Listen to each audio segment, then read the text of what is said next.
this. Welcome, everyone, as you're joining us. My name's Lisa Williams, and we have a timely update for you on the student loan debt front, which I think is a very good time to be doing this. We have Arnitha coming in from Inglewood, Colorado.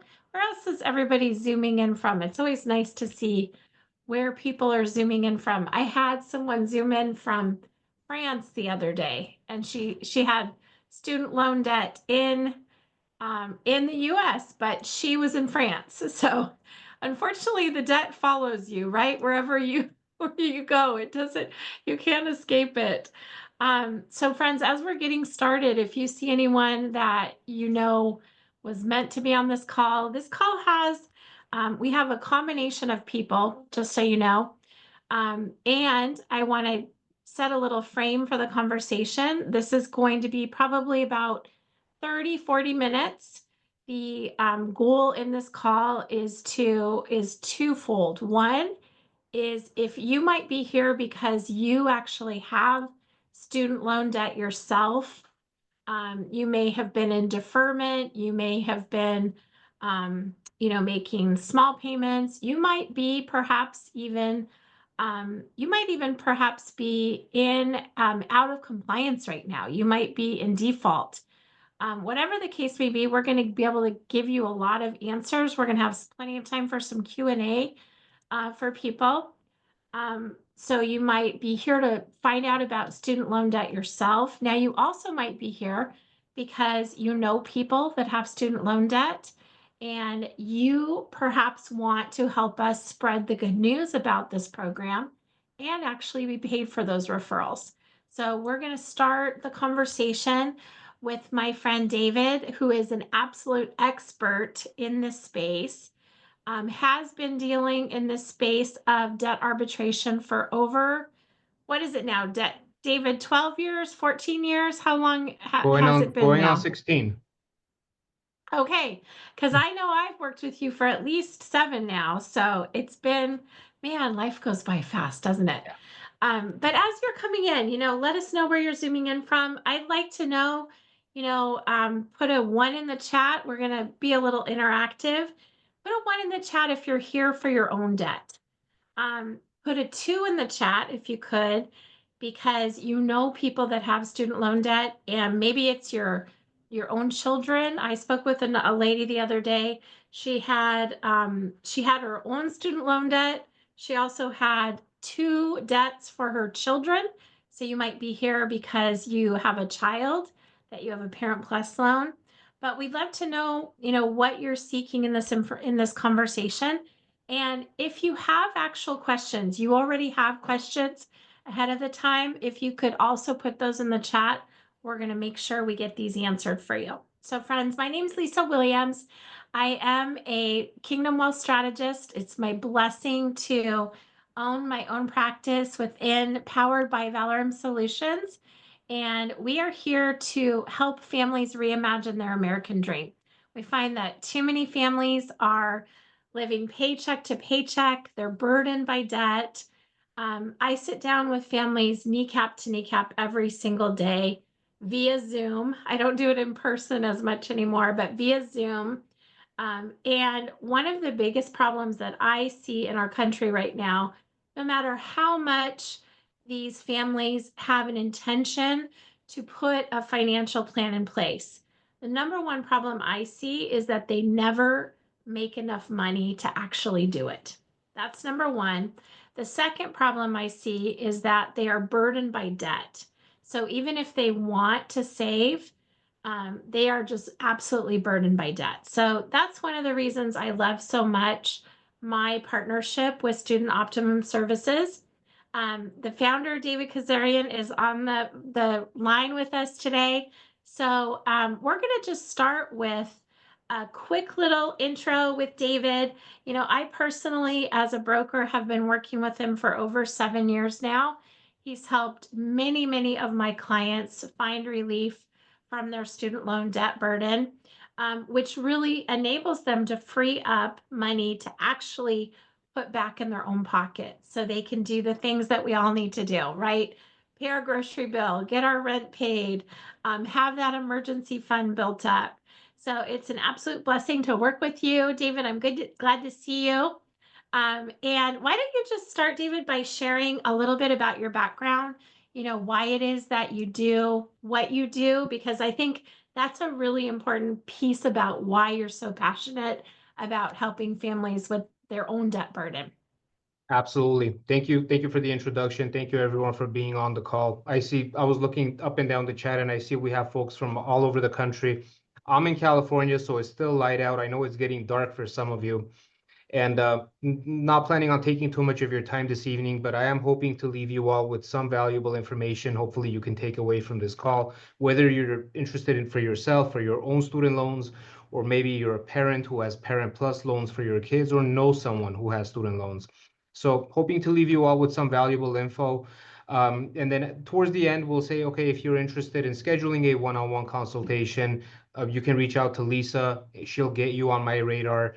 Either myself or one of my counselors will reach out to schedule a more in-depth look into your individual accounts, discuss available options, and see if this is something that makes sense for you to do.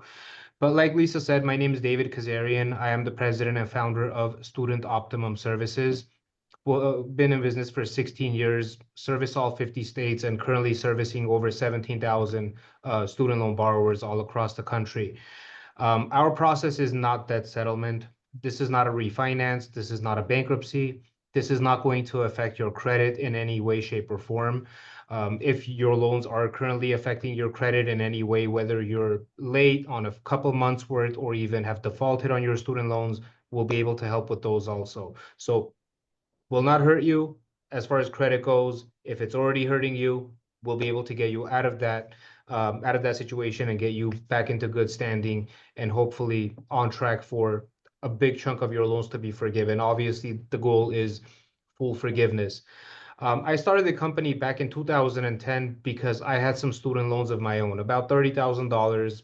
Not much. I mean, for some it's much, but for some of the numbers that I see these days, we're talking, hundreds of thousands of dollars in student loans some borrowers have. 30,000 at the time was a lot of money for me. I was a lot younger, had more hair on my head and three less kids, hence the more hair on my head, right?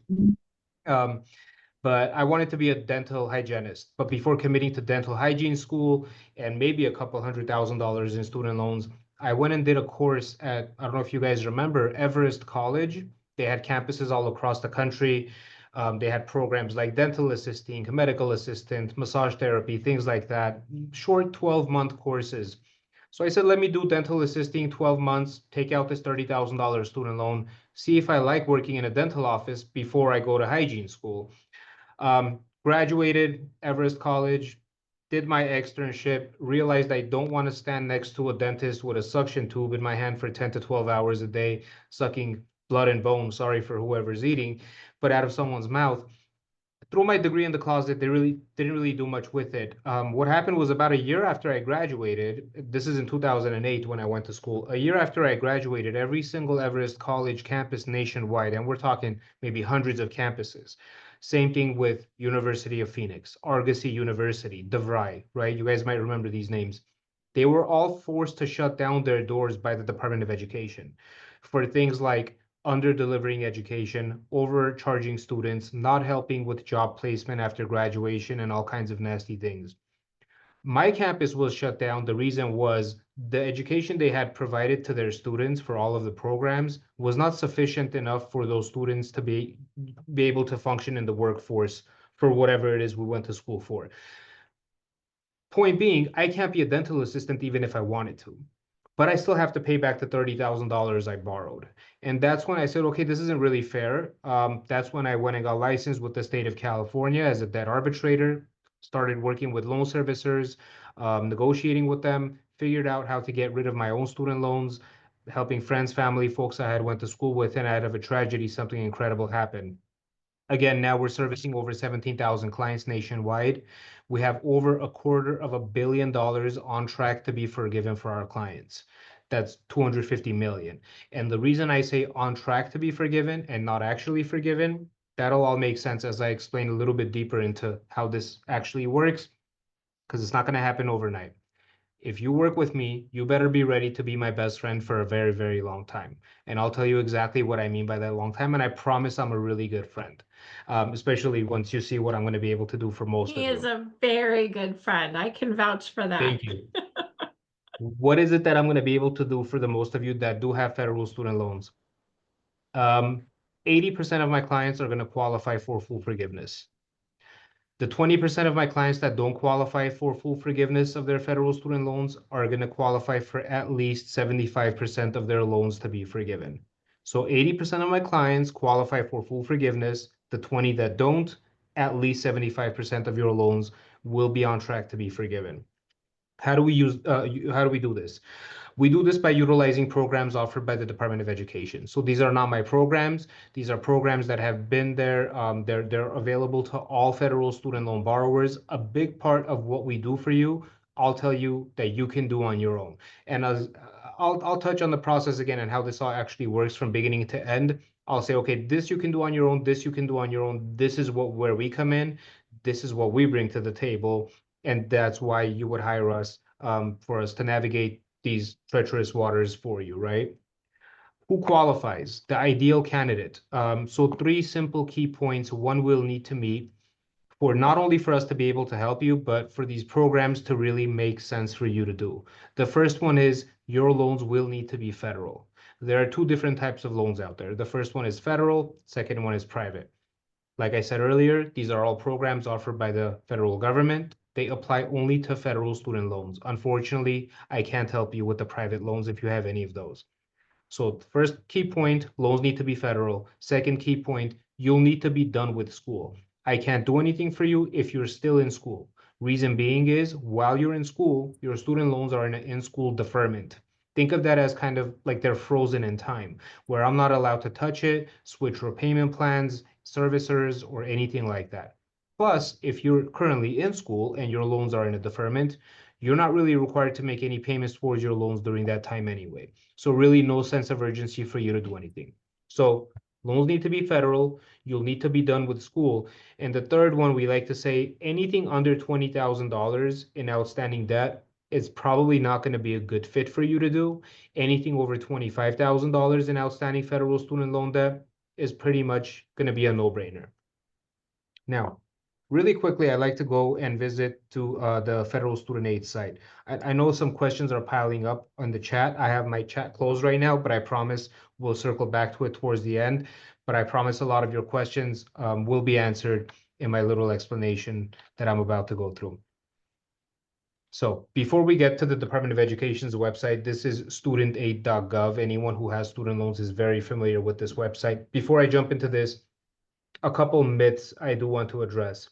One of the biggest myths out there is you don't qualify for student loan forgiveness if you're making good money. That's not the case.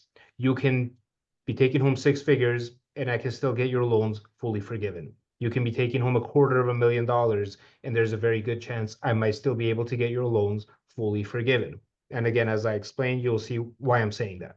The second myth is you don't qualify for student loan forgiveness unless you work for a public service entity or a nonprofit organization. Not true. I actually don't like that program at all. The program that applies to is the PSLF program. That's the Public Service Loan Forgiveness Plan. It sounds great on paper until you actually look at it, not even through a microscope, but just for maybe 5 minutes, you'll see that there are too many variables attached to that program that are out of the borrower's control. And if you just do a simple Google search, what percentage of PSLF applicants get their student loans forgiven, it's going to give you a number somewhere around 2.3%. That means less than three applicants out of every 100 are going to qualify for public service program. The programs that we utilize do not discriminate against where you work. You can be in public service, private sector, for-profit, nonprofit, self-employed, unemployed, on retired, on Social Security, on disability, and everything in between. Does not discriminate against where you work or how much you really earn. This is the federal student aid website. How a typical consultation will look like is first, either again, myself or one of my counselors will get on a Zoom, set aside about an hour. The only thing we'll ask you to have handy for the call is a recent pay stub, if you're currently employed, a recent pay stub. Podemos. Let's go ahead and mute. There you go. A recent pay stub, one from the last 90 days. If you're not employed, that's fine. Ignore that. The second thing we'll ask you to have is your driver's license or a government issued ID. And the third thing is computer access with internet access. So I will jump on a Zoom just like this. I'll do a screen share and walk you through the process. So we'll get on a Zoom call. I'll gather some of your basic information. You don't need to have anything pertaining to your student loans. We will be able to access all of that directly from this website here, the Federal Student Aid. After I gather some of your basic information, I'm going to ask you to go right here, grants and loans. We're going to drop down to where it says master promissory note and click on that. Right here where it says learn more, we're going to click that. And right here where it says MPN for subsidized and unsubsidized loans, that's like 99.999% of all loans out there are either subsidized or unsubsidized. We're going to download this PDF. Now, you just saw me download this form from the Department of Education's website. Point I'm trying to make, not my program, offered by the federal government. What is your master promissory note? Anyone who has federal student loans has filled one of these out when you were first at the financial aid office, maybe in person, maybe online. But one of the main purposes of your master promissory note is to choose a repayment plan for once you're done with school. Repayment plan is exactly what it sounds like. It's a plan on how you're going to repay your loan. It's your term, your servicer, your interest rate, all of that fun stuff. Now, even though there are several programs at any given time, about 18 different repayment plans for borrowers to choose from, and you have to be in one of them, by default, Department of Education places all graduates into what's called the standard repayment plan. The reason everyone goes into that standard repayment plan by default is this is the plan that is most beneficial to your loan servicer and the Department of Education, and it's the program that is the least beneficial to the borrower, and that's you. Can you guys do me a favor in the chat box? If you said you have some student loans yourself, can you please put in the chat box who are some of your loan servicers? Where's the chat? I think I have to stop sharing so I can see the chat box. Let me see here. We have Sally Mae. It's the only one that's So posted so far. Advantage, Ed Financial. So Ed Tiffany, Financial. Sally Mae is a private loan. Sally Mae used to be a federal loan servicer. They are no longer federal. They are a private lender. So if your loans are only with Sally Mae, I'm sorry. Again, remember 3 points. Loans need to be federal, done with school over 25K. As far as the other ones, we're going to have names like Advantage, Ed Financial, Nelnet, Mohila, Navient. All the rest of them, those are all federal loan servicers. So what these guys are, they're all private companies that are contracted with the Department of Education to service your student loans. So handle things like billing, collections, administrative tasks. Oh, Tiffany said hers is Mohila too. Perfect. So you might have had Sally Mae at one point when they were a federal lender. When their contract expired with the Department of Education, they went to be a private lender, and a big book of their business did get transferred over to Mohila and or Navient. So if you have Mohila right now, you're in the clear. So far, all of the ones you guys mentioned in the chat box, those are all federal loan servicers. Again, they are all private companies that are contracted with the Department of Ed to service student loans for borrowers. So handle things like billing, collections, administrative tasks, things like that. How a federal loan servicer And gets, David, yeah, real quick, I just wanna, this is an important comment just to yeah, understand, friends, because when those contracted companies decide not to continue, yep. you want to be very aware of this, because that means your loan can be sold to a private lender, at which point you are no longer eligible for these programs, correct, David? Correct. So, like for example, when Sally Mae went to be a private lender, like I said, a big book of their business got transferred over to either Navient or Mohila. But what they did was about 35% of all federal loans they were servicing, they bought those from the Department of Education, converted those to a private loan. So people wake up in the morning, your loans are no longer federal. What does that mean? No more federal forgiveness programs, no relief, no discharge, or anything like that. Interest goes up, payments go up. So we need to make sure that that doesn't happen to you. And if you're our client, we'll make sure that you're not affected by that at all. Anyway, but very, very, very good point. That's happened maybe about 3 or 4 times over the past 5 years, and a lot of people were affected. So, but again, if you're our client, we'll make sure that you're untouchable when it comes to things like that. So whoever your loan servicer is, again, that standard repayment plan that we were talking about, that program is most beneficial to them and the least beneficial to you.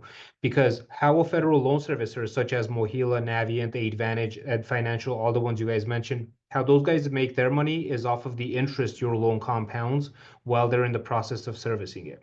So they're just a debt collector. All they care about is collecting this debt. So we're going to go to page 10 of the master promissory note, and we're going to find that standard repayment plan that everyone is in by default once you're done with school. Under traditional repayment plans is the first one. Pretty standard. They could have picked a better name.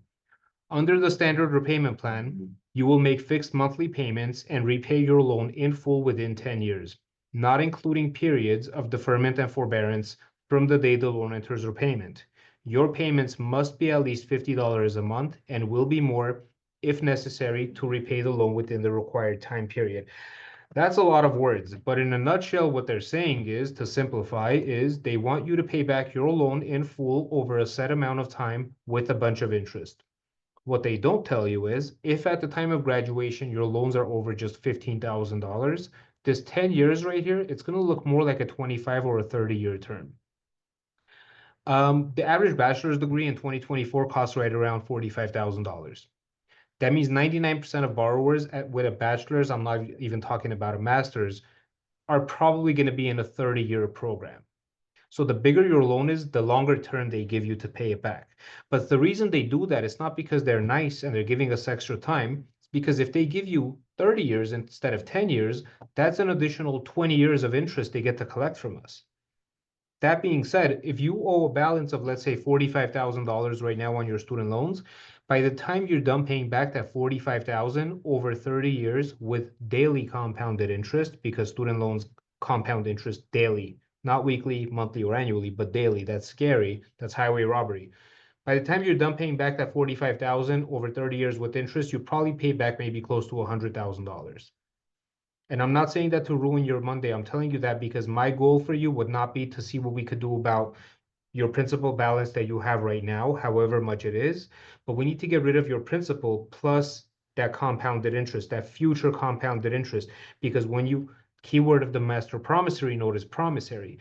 When you're taking out the loan, you're not promising to pay back the $30,000 you borrowed. You're promising to pay back that $30,000 over 30 years with interest. So you're actual promising to pay back maybe 60,000 on that 30,000, right? And that's why we have $1.7 trillion in federal student loan debt in the United States. So again, the goal is to not get rid of what you have today, but what you would have paid principal plus future compounding interest. Everything I tell you at this point moving forward is what we would do for you within the first maybe 4 to 5 months of you starting the process with us. We used to ask for 90 days up until about 3 weeks ago. Some of you guys might have heard about half the Department of Education got laid off. So they're just a little bit backed up on processing, right? So we're asking maybe for an extra month or two, not because we're backed up, but because the Department of Ed is as far as processing paperwork. So this is the next 4 to 5 months of you starting the process with us. First thing I'm going to do is I'm going to reach out to your current loan servicer, whoever it may be, any of the names you guys mentioned. We're going to reach out to your current loan servicer and we're going to place your student loans into a forbearance for that 4 to 5 month period. A forbearance is a temporary pause on your monthly payments. That gives me enough time to work on your account without you getting billed. If you have any late payments, we're going to be able to bring those current and put future payments on pause for the next 4 to 5 months.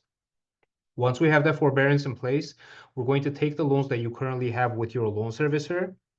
We're going to consolidate them.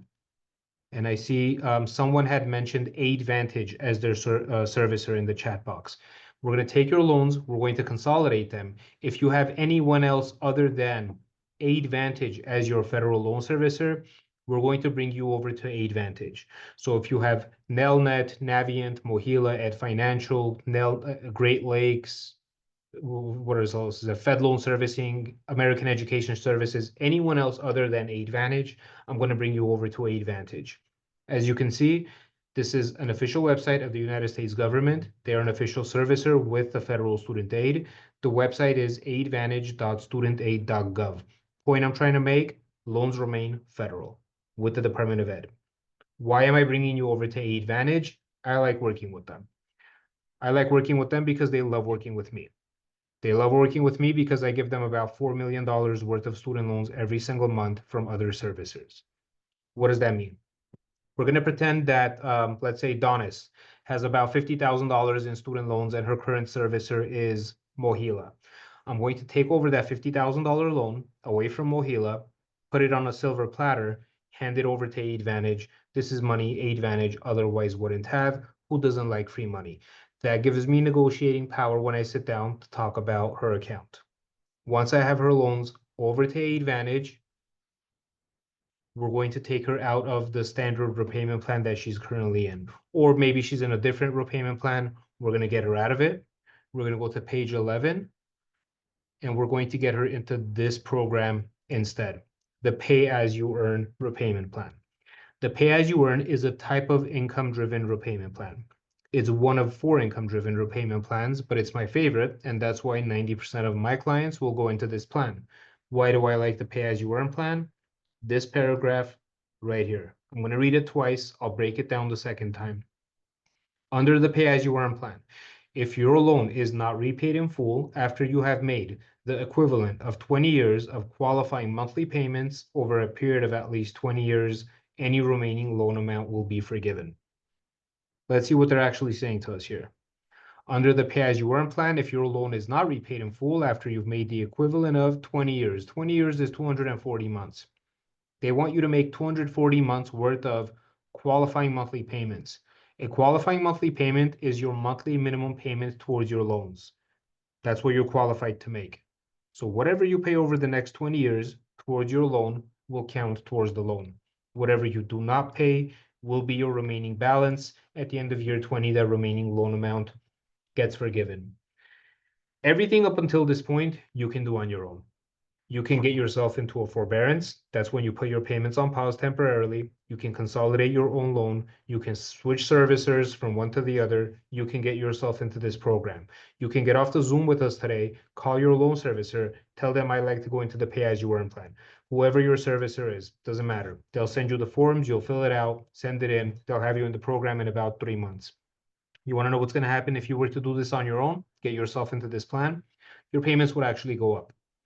If you're currently in the standard plan and your payments are, let's say, $300 a month, and you go into the pay as you earn plan, that $300 monthly payment is probably going to jump up to maybe around $450 to $500. Why? Because you'll be going from a 30-year program down to a 20-year plan. That just means you're required to pay back the same amount of money in a shorter amount of time. That just means bigger monthly payments. And this is where we come in. My goal is to get you the maximum amount of your debt forgiven. To do this, I need to get this remaining loan amount at the end of year 20 to be as big as possible. To do that, I need to get your monthly payments over the next 20 years down to as little as possible. So simple math. The less you pay, the more you'll have. Whatever you have at the end gets forgiven. Household of 1, not married, no kids, living by yourself, enjoying the single life. As long as your annual net income, household of 1, as long as your annual net income after taxes is below $145,000, I'll be able to negotiate with AidVantage, who will be your new federal loan servicer, to get your qualified monthly payment, that's your monthly minimum student loan payment, down to $0 a month. And I'll be able to keep your student loan payments at $0 a month for the next 240 months. That means you don't make any payments towards the loan over the next 20 years. Since no payments are being made towards the loan, it will continue to compound interest just like it was going to one way or the other. On month 240, which is the last month of your 20th year in the pay-as-you-earn plan, your, let's say, hypothetical $30,000 loan will get to that payoff amount we talked about earlier, right? Principal and interest. So maybe it'll get to, let's say, $60,000. On month 241, 1 month after you're done with 20 years in the pay-as-you-earn plan, AidVantage, who will remain your servicer throughout this whole 2 decades, will contact these guys over here, the federal student aid. Let them know the borrower has completed the pay-as-you-earn plan successfully over the past 20 years with your respective remaining balance of, again, principal plus interest. Federal government will cut a check for that amount of money to Aidvantage and pay off that remaining balance for you. That's what they mean when they say any remaining loan amount will be forgiven. It's not going to happen overnight. It's a 20-year process. And every year you are required to complete what's called an annual recertification. We do this for you moving forward. This is where once a year, someone from my team is going to give you a call. We're going to ask if there have been any changes to your household size, home address, email address, or phone number. If you went back to school and taken out any more student loans, maybe you go back, maybe you take out more loans for your kids, take out some Parent Plus loans, which you're more than welcome to do so. We'll then ask you to send us either a recent pay stub or a copy of previous year's tax returns. Every year, we complete that recertification, extend your $0 payments, another 12 months, another year, till that 20 years runs its course, walk you across that finish line on year 21, get you that full remaining balance forgiven. Every step of the way, you will be receiving your approval letters directly from the loan servicer, Aidvantage, and the Department of Education sent directly to your mailbox. You can track this every step of the way on your Aidvantage account, your federal student aid account, that's these guys over here, your FAFSA account, as well as your credit report. The only difference you're going to see on your credit report is, let's say Aidvantage was not your loan servicer to begin with. Let's say, again, you had Navient or Nelnet or anyone else. You're going to see that account show paid in full, closed, in good standing. Aidvantage will pop up as your new federal loan servicer. If you already have Aidvantage, then it'll all remain the same for the same exact dollar amount that you had with your previous servicer. And then moving forward, little green check mark next to every month showing payment received on time. Every month you'll get a bill from Aidvantage letting you know your monthly minimum payment due is $0 a month. You can't miss a payment or default on this or have it hurt your credit even if you wanted to. Household of one, not married, no kids. As long as your annual net income is below $145,000, I'll be able to keep your payments at zero. For every additional person in the home, that number goes up by $30,000. So household of one, net income below 145. Married filing jointly or two people in the home, 175. Three people, 205, four people, 235, and so on. If at any point over the 20 years your income should exceed this threshold based off of household size for that year, not the end of the world. You are not opted out of the program. It just means for that 12-month period, your student loan payments might go up to $15 to $20 till the following year. We go ahead and complete that recertification again, recalculate your payments. If it's went back below this limit, bring it back down to zero or as close to it as possible. From the day you hire us, you live the rest of your life as if the student loans no longer exist. The only time you remember that those things are still there is when we call you once a year to go ahead and complete that recertification. It's a 5-minute painless phone call. You don't even have to deal with us for the next 12 months. Did I miss anything, Lisa? Oh my gosh, so good. No, you covered a lot. There are several questions All in the right. chat. So let me pull up the chat here and we're going to get some of these answered. Okay, I'm going to start at the top, and then obviously if you have other questions that come up, as we're going through this, let us know. And again, I want to really reiterate, friends, the importance of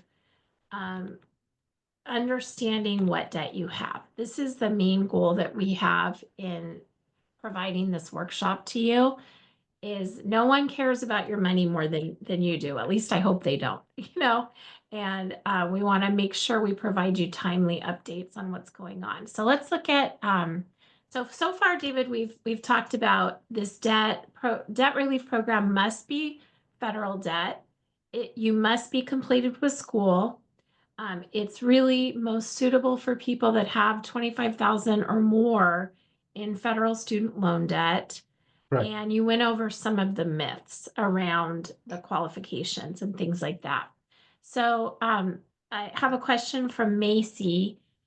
She says, I'm in school, but since I'm not enrolled in 6+ credits, they want me to start repayment, and I'm also being charged interest. So Any feedback or help with that question? Absolutely.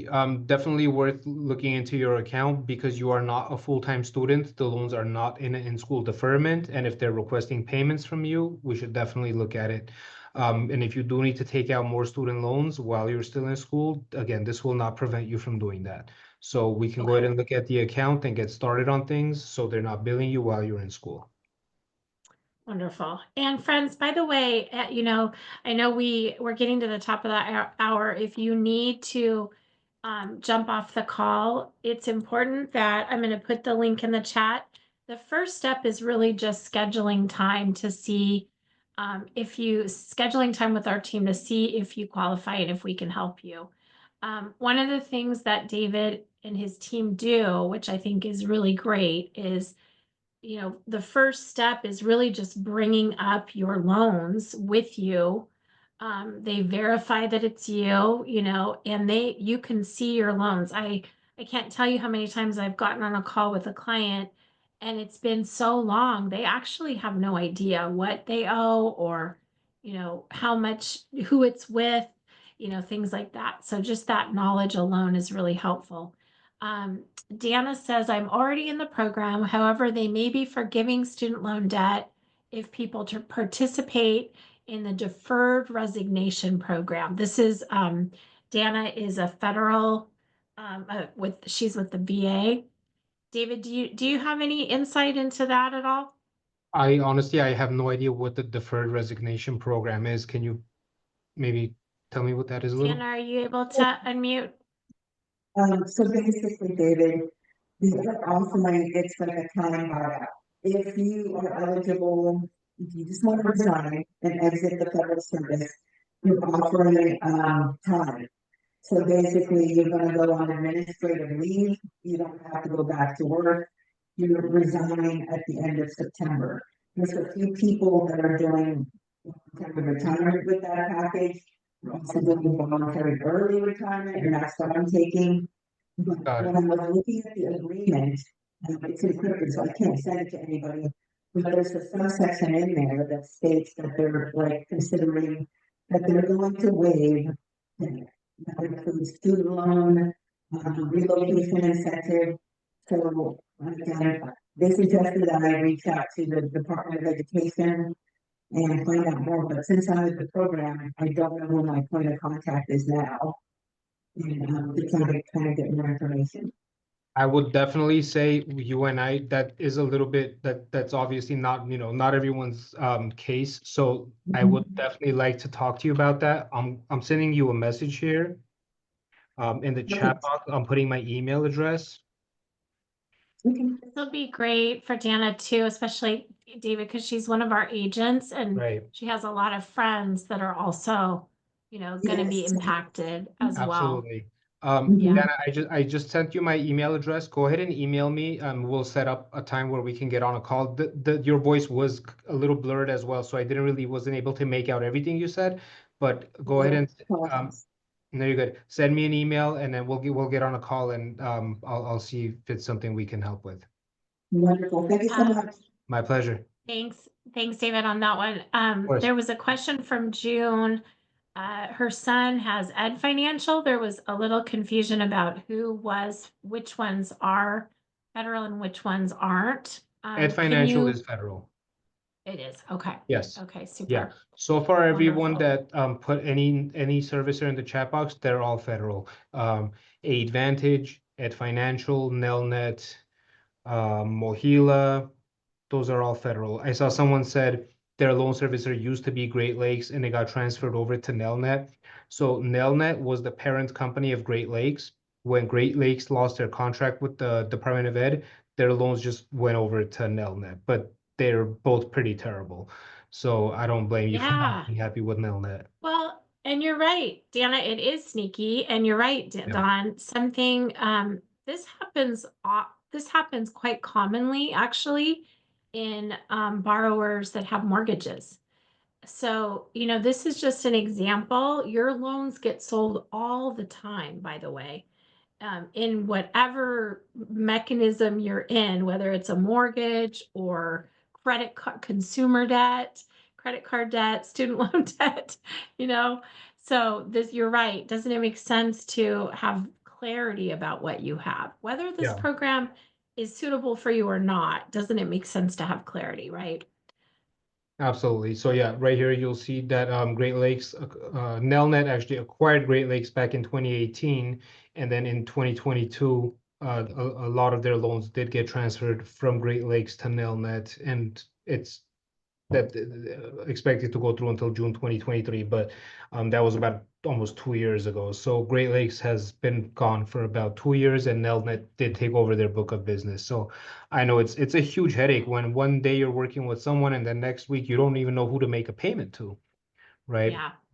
Well, and that's why I really like having, like, I consider, I'm not calling David a tool. You're not a tool, my friend, but he is I a know what you tool mean. I know in what you my, mean. he is my debt arbitration, in the student loan space. He is my secret weapon because I know that I sit down with families every single day that are burdened with some sort of debt, and as a financial professional, this is a great, yes, he's an advocate, Deanna, Yeah, exactly. an advocate, Okay, a maybe that's a resource. better I'm good. better way to call you, Dave.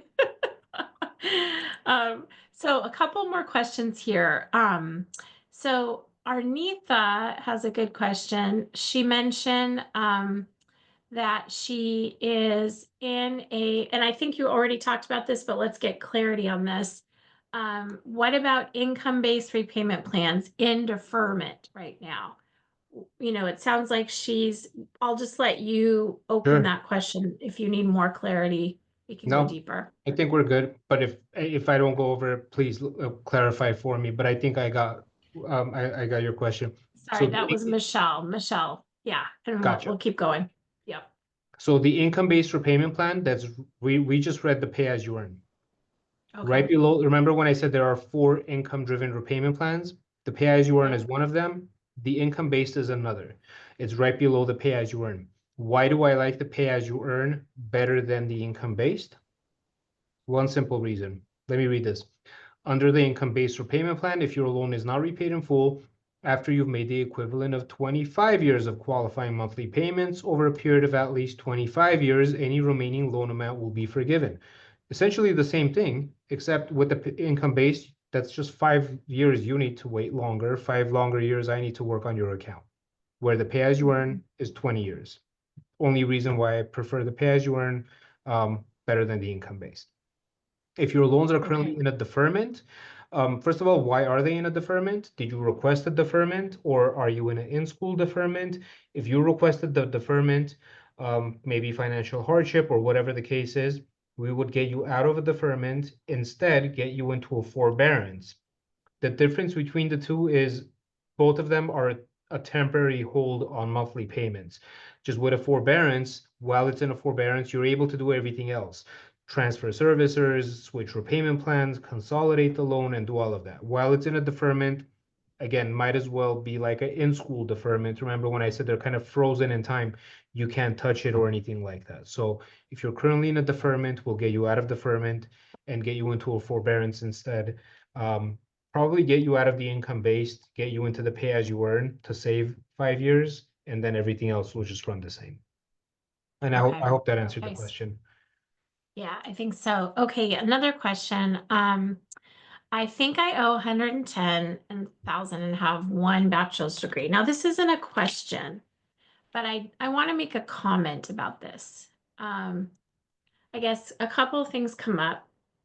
The first thought is I think, doesn't it make sense, my friends, to know what you owe? So even if you are currently, um, you know, don't even have the option to pay this off, let's say, wisdom, knowledge is power because especially if you have knowledge with an action plan to actually solve that problem, right? So knowledge is super important. Wisdom is important. And then the next thing that comes to mind is that isn't it interesting that I'm surprised that the average bachelor's degree is only 45,000 because I just paid for one of my kids and it was over 100,000. And I was blessed I had saved for that. So I was able to pay cash. My kids don't have debt. However, I would say my biggest concern right now, friends, is how much our children are burdened with this debt. How much actually our peers. I just helped a 65-year-old, social worker who had I haven't helped her yet, but I'm going to, over 200,000, my friends, in student loan debt, right? How crazy is this? Literally, that who is what social worker is ever going to make 200,000 to be able to repay this debt ever? Does anyone is there a special social work program that I'm not aware of? Because, you know, teachers have some of the biggest debt. Nurses have some of the biggest debt that we see, especially if they go to an accelerated private nursing program. Massive. I just talked to a dentist, over 200,000 in student loan debt. And yet, and you know what's interesting about doctors is not only do they have more debt, but now they've also delayed their wealth building by a good 10 years because they're in school so much longer. You know what I mean? So a lot of factors really play into this. Um, and so I think we are done with those questions. Let me Oh, show you, Arnitha, yeah, on that note, let me share something. yeah. This is a client from maybe about 5 months ago. I won't share any of their, so I have it kind of to the side and I'm hoping it doesn't show. So this is, you guys see like Life University. This is a Yep. chiropractic school for chiropractors, is what Life University is. And I'm going to scroll to the top and everyone can just see what their balance is as of today. That's what she owed the day she got started Wow. with me. That's Wow. $1,103,710.20. Oh, good I'm grief. going, and this is an actual client of mine. See, I'll Pains give you guys a me. sneak peek. Pains me. Yeah. So we go to loan programs. They had her in the standard repayment plan. This was a 30-year term. That's what her payments were. 8,800 every single month. Total principal and interest that she's required to pay back over that 30-year period by the time she pays that 1.1 million is that much. It 2.8 literally is a million dollars. mortgage. Yeah. 2.8 million is what she's required to pay back. So we got her out of the standard into the pay as you earn. The term went from 30 years down to 240 months, 20 years. Initial monthly payment went from 8880 to zero. Final monthly payment, zero. Total principal and interest she's required to pay back instead of 2.8 million is zero. And amount forgiven, I'm able to get her Wow. $7.254 million in forgiveness. So I can send her back to school and take out another $5 million, or what is that, about $4.5 million worth of student loans that we can get that on track. Is that 4.5 million or 5.5 million? Sorry, my math isn't mathing right now. Wow. But basically, Yeah. she could go become a chiropractor two more times, come back, and we can get that on track for forgiveness as well. So when we run our consultation, I'm going to share this screen with you on your individual account. Whatever this number says right here, that says under the pay as you earn plan, what your initial and your monthly payment will be. If this says anything other than zero, then I'll let you know, hey, sorry, I can't get your payment down to zero, but I can get it down to $5, $10, or $15. When I quote you on during our one-on-one consult, it wouldn't be me looking into a crystal ball or into the future or anything like that. It'll be whatever is showing up on my screen. I'll tell you that that's what's going to show up on that piece of paper that is again come directly to you from the Department of Education. Wonderful. Thank you for that. Isn't Sorry. it, friends, isn't it crazy how much these programs? There's some more questions and I have a couple as well. Sure. So Arnitha brings up a good point, and I want to address this because there is a lot of fraud in this space, David. Sure. I too, as a financial professional, I run into fraud all the time. We call it half truths, right? Right. Which is a full lie. Let's just face Sure. it, right? Of course. Let's talk about this and just address it head on. She provided information, and it brings up a good point because they did threaten to garnish wages.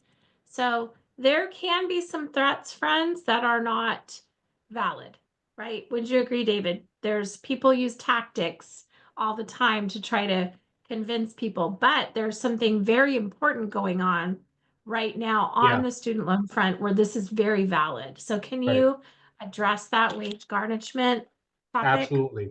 Absolutely. So wage garnishment has always been a thing when it comes to federal student loans. That's when you default on your student loans, and defaulting on your student loans means you miss 9 months worth of payments towards the loan, 270 days, which is 9 months worth of consecutive monthly payments missed towards the loan will push your student loans into collections. And then that's when that'll result in collections activity and default. Just like any other kind of debt. If you stop making payments towards your car, they come and take your car away. You stop making payments towards your mortgage, they put a lien on your home, and eventually you're going to foreclose and lose your home. The same thing with student loans.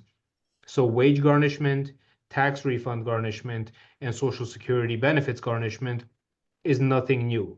It might be new to borrowers who graduated over the past 5 years because all those garnishments and all those collections activity that was put on hold back in 2020 when we got hit with the pandemic, right? They passed the CARES Act. What the CARES Act did is it put student loan payments on pause and they stopped garnishment because of again COVID, right? Under the CARES Act, the economy was terrible and all that stuff. So they said we're not going to hurt people even more than this deadly virus is. Payments resumed about 2 years ago, but garnishment didn't.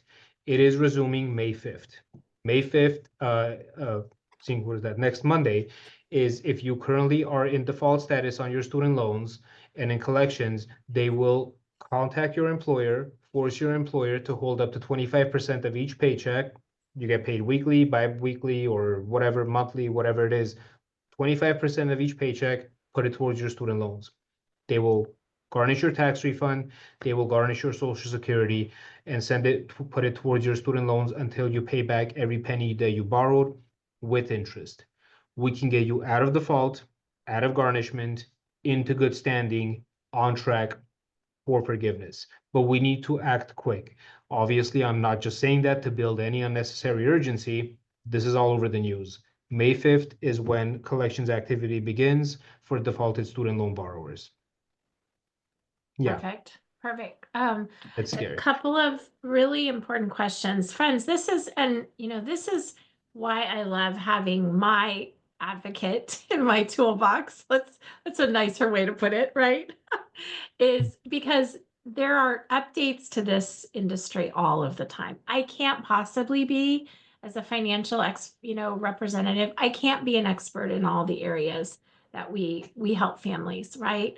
Um, there's some other questions that I have, but also that have come up. We touched on this a little bit. We tell us about the SAVE program, what's happened there, and then there's a couple others that are also coming up as we're going deeper. Absolutely. So what the save plan is, some of you guys might be in the save plan currently, not going to be in it for much longer. So about 2 years ago, the Biden-Harris administration put into place what was the SAVE plan, SAVE, and that stands for Saving on Valuable Educational Education Plan. What that did was artificially reduce the monthly payments for a lot of borrowers. And obviously they did this. It was an election year coming up and they wanted the votes and right, they wanted to keep people happy. The economy was terrible. So they were helping folks out. Because this plan had never been approved by Congress to begin with, last July it got kicked up to litigation with the Eighth Circuit Court. In February of this year, the court made the final decision that that program is pretty much dead in the water. And that's all right here on the Department Federal Student Aid website. On February 18, 2025, a federal court issued a new injunction preventing the Department of Education from implementing the Saving on Valuable Educational Plan and parts of other income-driven repayment plans. As a result, the IDR and online loan applications were temporarily unavailable. So applications, even for things like the pay-as-you-earn and the income-based and all the other ones, everything was put on pause until they figure out what's happening with the SAVE plan. On February 18th, they made the decision that program is pretty much gone. The SAVE plan is gone. And on March 26th, the income-driven application is now once again available for things like the pay-as-you-earn and the income-based programs that were actually approved by Congress. Point I'm trying to make, a lot of borrowers that had been placed into that save plan, maybe without you even knowing about it or asking for it, you've had your payments on pause while that program was in litigation with the Eighth Circuit Court. Now that the program is pretty much gone and over with, your payments are going to resume again, and you're going to go right back into the standard plan that you were in prior to the existence of the save plan, which is why millions and millions of Americans are now seeing their payments skyrocket when they haven't had to make any payments towards it over maybe the past 2 or 3 years. So as far as the save plan, that's gone, but we can get you in the pay-as-you-earn, which is a better option. That's not going anywhere because again, that's an income-driven repayment plan that's been approved by Congress. I saw a question on here, a really good question, and I do want to address. It was asked by Arnitha, I believe. She asked about the student loans that get forgiven at the end of year 20 of the pay-as-you-earn plan. Is that considered as taxable income? That's a very good question. So let's go back to the master promissory note. You're going to see the very last sentence. You may have to pay federal income tax on the loan amount that is forgiven. The keyword is may. Why is the keyword may? Because we don't know what's going to happen in 20 years from now as far as IRS goes. Any questions like taxes has nothing to do with the Department of Ed or with these repayment plans. That has to do with the IRS. Why it says may is because as of today, 2025, April 28, if your loans were to get forgiven today, the student loans that get forgiven are not considered as taxable income. We don't know what tax laws are going to look like in 2045, which is 20 years from today. In case tax laws do change, you might have to pay federal income tax on the loan amount that is forgiven. What I say to that is, let's say you're getting $100,000 or $50,000 forgiven in 20 years from now, and you get taxed on that $50,000, depending on what tax bracket you'll be in 20 years from today. Maybe you have to pay 20% of that in taxes. 20% of 50,000, hypothetical 50,000, 20% of $50,000 is what, $10,000. It's easier to save up 10,000 over 20 years than to pay 50,000 over 20 years. Point I'm trying to make, worst case scenario, you do get taxed on this, it's going to be a lot less than what it would have cost you if you were to have paid this over that time period. The other great point I would like to make is a bunch of the people that invite you to be with us on the call today are financial professionals that do exactly this. They're going to be able to help you take these monthly payments that you're not throwing away at your student loans. You're going to be able to go back to Lisa and Donna and whoever, right, Donis and June, whoever invited you to be on the call, and you're going to say, hey, my payments was for student loans were $400. David was able to get that monthly payment down to zero. I don't want to take this $400 and just throw it away every month and go buy myself a new Gucci belt or whatever you want to buy yourself. What do I do with these savings? And these financial professionals are going to now be able to tell you, okay, we're going to take a portion of that, right, and put it towards into, invest it here and there and this and that other thing that's going to help you and your family so you're better financially prepared. Worst case scenario, you do get hit with that tax bomb 20 years from today, you have those funds readily available, not coming out of your pocket, but because of the money that you invested 2 decades ago because you didn't, decided to not throw it at your student loans instead. Did I Good say that right, question. Lisa? Absolutely. Absolutely. It's a I'm going to no-brainer. I'm going to ask you to respond to one more question, and then we're going to shift for the last few minutes to Sure. see about how people could actually, pay for this service in a very Absolutely. effective way. So last question we'll share today is, obviously there's a lot of talk, from our powers that be right now about scrapping the Department of Ed, right? This doesn't mean that our debt will be magically disappearing, right? Tell us what your 2 cents is on that. My 2 cents is I don't think they're going to abolish the Department of Education. They need an act of Congress to do that. Even if they do that, doesn't affect higher education. What that'll really do is it'll bring up the kindergarten through 12th grade curriculum down to the state level, which might be good for some states, might be bad for other states, right? Depending on the state. As far as higher education goes, it's just going to get transferred over to either the Small Business Administration, Department of Treasury, or the Department of Finance. As long as college is not free for Americans, there are going to be student loans. You're going to have to take out student loans to pay for college. As long as there's student loans, there's going to be repayment plans. As long as there's repayment plans, there's going to be forgiveness. So the only difference that this will make in any of your lives, if the Department of Education does get abolished, is any kind of correspondence you get as far as your student loans go at the letterhead, instead of it saying, for example, Aidvantage, Department of Ed, it'll say Aidvantage, SBA, Small Business Administration, or Department of Treasury, or Department of Finance, right? Unless they make college free for Americans moving forward, which is not really going to ever happen in any universe in any of our lifetimes, they're not going to be getting rid of student loans, and they're not going to be getting rid of federal repayment plans, because that's how you pay off the loan. Absolutely. Question. And for this last few minutes, I'm gonna pose a question, friends, and actually a comment, because I want to invite you to consider that the quality of your questions actually determines your results in life in a lot of ways. So instead of questions around, well, what if this could happen? What if I could get this forgiven? What if this comes along?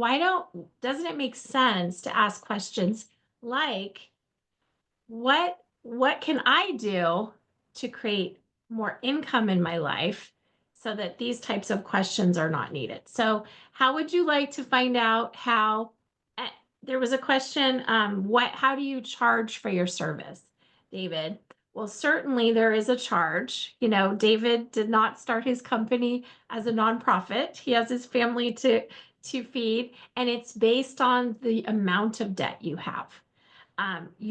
Every person's consult is very different. It's unique to them, and there is a charge, as there should be. He's providing a quality service, right? So I invite you to schedule that call. If you have student loan debt, at the very least, doesn't it make sense to get quality information about what you actually have, right? Now, this last few minutes is for those of you specifically that are interested in learning how to create an income around this industry. Because David, what is the current amount of debt outstanding, federal debt right now? What's the latest numbers? 1.7 trillion. Okay. So 1.7 trillion. My friends, I'm putting my business builder hat on right now. For those of you that maybe you already are a financial professional like myself, I have a lot of our team here. I have other people that have been invited from other agencies, and they are always looking to add an advocate to their toolbox. You are going to be sitting down with families that have debt. Doesn't it make sense to be able to have a solution to offer to them?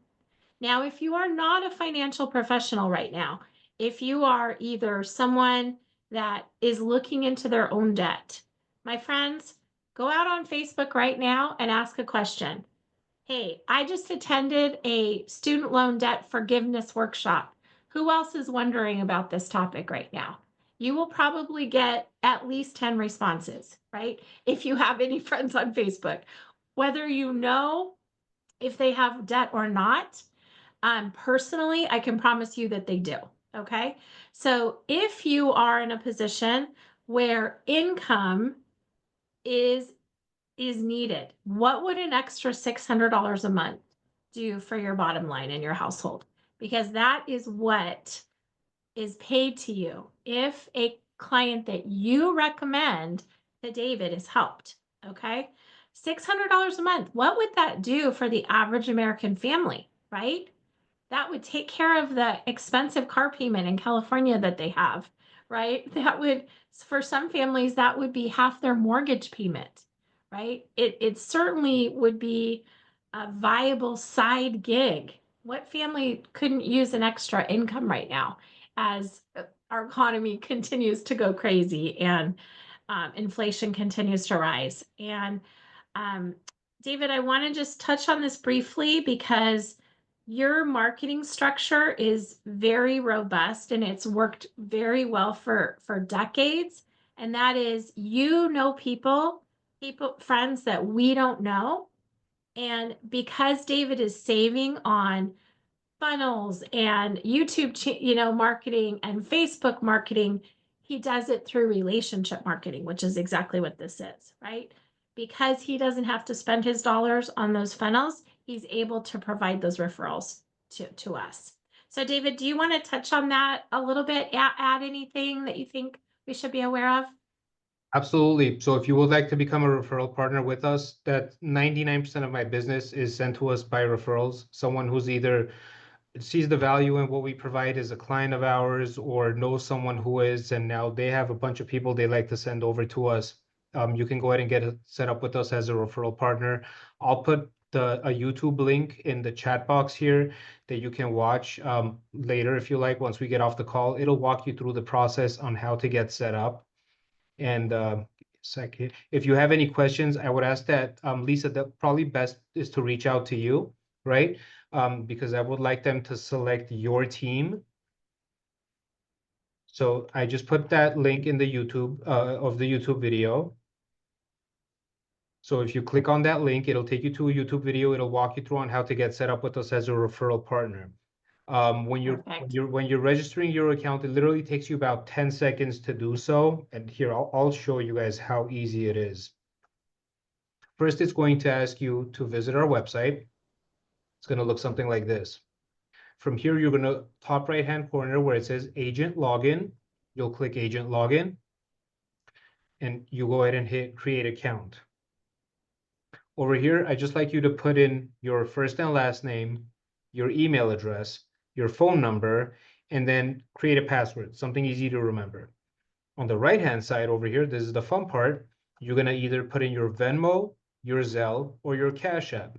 The reason for this is, how do you want to receive your $600 commissions? Because everyone you do send over to us that ends up enrolling and hiring us for us to get rid of their loans, you get $600 sent to you the day of the consultation. You don't have to wait days, weeks, or months to get paid on this. I get off the phone with your referral. Once they sign the client agreement and hire us to get rid of their student loans, your Venmo, Zelle, or your Cash App ring, and that's $600 from us to you as a thank you. Where it says select an office, I'd like you to type in the words KING and select this one here, Kingdom Wealth Creators. You're going to select Kingdom Wealth Creators. This is important. Without this, I won't be able to pay out commissions. So you're going to hit And Kingdom David, Wealth. let me Yeah. pause you for a second here because Sure. we do have some of our team on from Valorum as well. So if you Got it. are here from Valorum, you'll just simply type in Valorum Right. If you're instead of Kingdom Wealth. Yep. But if you are not associated with our agency, then you'll put in Kingdom Wealth Creators. Okay. so Do unless, we need to re-sign up? Like I was with WFG and Better. Do I need to re-sign up? I'll move. I think we already moved June, didn't we? I think I moved you over, Okay. June. If not, I'll go ahead and move you Yeah. over. Okay, thank you. Yeah. So if you're under Team Valorum, select Office, just type in Valorum. And then for team leader, you'll type in Alvin's name. So he's actually right here, the second one, because it's in alphabetical order. So you'll select Team Valorum and then Alvin as your team lead. And then for everyone else that is not with Valorum, you'll type in Kingdom Wealth Creators. And then for team lead, you'll type in and select Lisa Williams. So first name, last name, email, phone number, password, how you like to receive your commissions, and then your office and your team leader. Once you have that, you hit register. It'll send you a link to your email. You'll verify it, and it'll bring you to your dashboard. Your dashboard will look something like this. From here, you're going to be able to upload your referrals, anyone you'd like us to have talked to. You're going to be able to track your commissions, see the status of any referrals you've sent over in the past, and see what the outcome was. If we were able to get in touch with them, schedule a consultation, whether it's a follow-up, not interested, missed consultation, whatever the case is. So if you like us to talk to someone, on the left-hand corner over here where it says referrals, that looks like a little chat box, that icon, you'll click on that. It'll bring you here. You're going to go ahead and hit create new referral. And from this page, the only thing I need you to put on this page is your client's first and last name, their phone number, and then any notes that you can think of. Don't worry about anything else. You don't have to select the co-agent. You don't have to select the counselor. You don't have to select main agent, nothing else. Your client's first name, last name, their phone number, and then any notes that you can think of. So you can say, hey, this is my cousin. She has $50,000 in student loans, lives on the East Coast, prefers a call on Tuesdays, whatever the case is, right? Or mom and dad both have student loans, 50,000 each. Anything that you can think of that'll help us when we reach out. Once you have that done, you go ahead and hit create new referral, and it'll bring you right back to your dashboard. You can always log in and see what the outcome was. You'll see whether so for example, let's go to, and you'll be the only person that's able to see any of your leads. No one else can see any of your leads. So for example, you'll be able to go on view, and you can see it's been scheduled. You can go follow up. So here, needs to double check with her company regarding securities license, will give us a call back to schedule a follow-up, right? Or would like to discuss with her spouse, will give us a call back, or follow-up scheduled on this date. So you'll have up to the minute updates on what's going on with everyone else. If you see something like this, where it says called and sent text on 4/28, that means we reached out to your client, called them, sent a text message, they haven't gotten back to us. If this is today, right? But if this said, let's say the 25th, which is Friday, and the note still hasn't been updated, that means the client hasn't gotten back to us to schedule. So maybe you reach back out to your client and say, hey, that company I told you about for your student loans, it looks like they called you about 3 days ago, sent a text message, you haven't gotten back to them. Are you still interested? Either have them reach back out to us and reply back to that text or call that number back, or you can go ahead and resubmit them as a new lead, just like you did the first time. That way it populates on the first page of our system right here and shows in pink as a new lead. That way we can reach out to them again. Because if they say, oh yeah, sure, I'm still interested, have them call me back, you have no way of letting us know that so-and-so wants another call. The only way to do that is resubmit them as a new lead. That way it'll again pop up at the front page of our system, so we know to reach back out to them and schedule a consult. Great. Yeah, it's a very simple system, Very simple very system. easy to use. I've been part of a lot of portals before that are not so easy, so that's No, good. Okay, super. Well, we are just a little bit over time. Unless there's any other questions, we're gonna let you guys go. David, thank you so much for One your last question, Lisa. valuable insight. Sure. Yeah, who's that? This is Raj. Hey, Raj, how are you? Good. Thanks for the Zoom invite. Quick question: with Trump doing a lot of things, you think this program will still continue? absolutely. So these programs have been in place by Congress. They've been around for a very long time, and if they get rid of income-driven repayment plans, about 90% of anyone who has federal student loans in the United States will default on their loans maybe in about the 3 months following that. So all these programs is their repayment plans. Again, as long as people have student loans, these repayment plans are going to be in place. The only way they can get rid of these programs is if they make college free for Americans moving forward, and that's not going to happen again anytime soon. So Unless they no- raise our nothing he's taxes a doing whole will be bunch. affected. Yeah. Yeah. Dawn, you have another question? Yeah, I have a quick question. I have 5 kids that have college debt. So 2 of them are in the same household. So they have 2 children, and both of them are going to have student loan debt.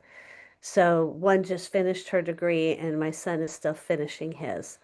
So does that change the dynamic of the 235K No, or no? no, Okay, doesn't matter how many loans are in the house. no, not at all. Okay. Everyone in the home can have a student loan. Everyone's loan is only attached to them, so no one else in the home is responsible for those student loan payments. Wonderful. Okay, thank you. Sorry What? about the rain. Oh, you're good. Good question. One Great. last question, Yes, Lisa, sir. if you don't mind. Yep. This applies to only one kid or both the kids? I mean, if you have more than one kid. No. Are you talking about if you're a parent and you have Parent Plus loans for multiple kids, or are you talking from the perspective of the actual kid being the borrower? How should we do it? I mean, should we do it on our names or just do it on the kids' names or? If you're now just barely applying for student loans? Yeah, As far as applying for student loans, your kids individually, they'll need to apply on their own. So let's say you have your son and your daughter and they're both going to college, and you're wondering if they should take out the loan directly in their name, or if you as the parent should take out the Parent Plus loan for them in your name. correct. So the only way to do that is your kids would first need to apply on their own. So let's say your son applies and tuition is. But let me back up. Sure. What should be the right way to do it? Because I've for my first son, I did it all different ways. One on his name, one on my name, one on my wife's name, or mixed. It really doesn't matter. There is no right or wrong way to do it. Whatever they take out in their name, they will be the ones that are solely responsible for that portion. Whatever you as the parent take out in your name as far as a Parent Plus loan for your kids are not in any way, shape, or form responsible for that part. You might as well have been the student for the Parent Plus portion of the loan. Like the Parent Plus loans do not show up on their credit report. They're not the ones who get billed for it. They're not the ones who are required to pay back, even though it's for their education. So whether they take it directly in their name or you take out a Parent Plus loan for them to go to school, there is no right or wrong way. Both will be able to help with. Great. I hope that Okay, answered. super. Yeah, absolutely. Well, David, I want to be respectful of your time. You've been amazing. Thank you so much. Friends, as we're wrapping up, whether you need debt relief yourself, or people that do, and you want to be part of our referral program, I put the link in the chat to schedule your consult, and we'll continue to host these. I feel like, David, we might need to make this a monthly occurrence. There was a lot of interest from people. So Absolutely. we'll continue to keep you updated as new things come out in the administration and this whole industry that David is serving in. So thanks everyone. Have a great night. We'll see you soon. Thanks, Bye, everyone. David. Good night. Thank you, David. Thank My you. pleasure. Goodbye, Thank everybody. you.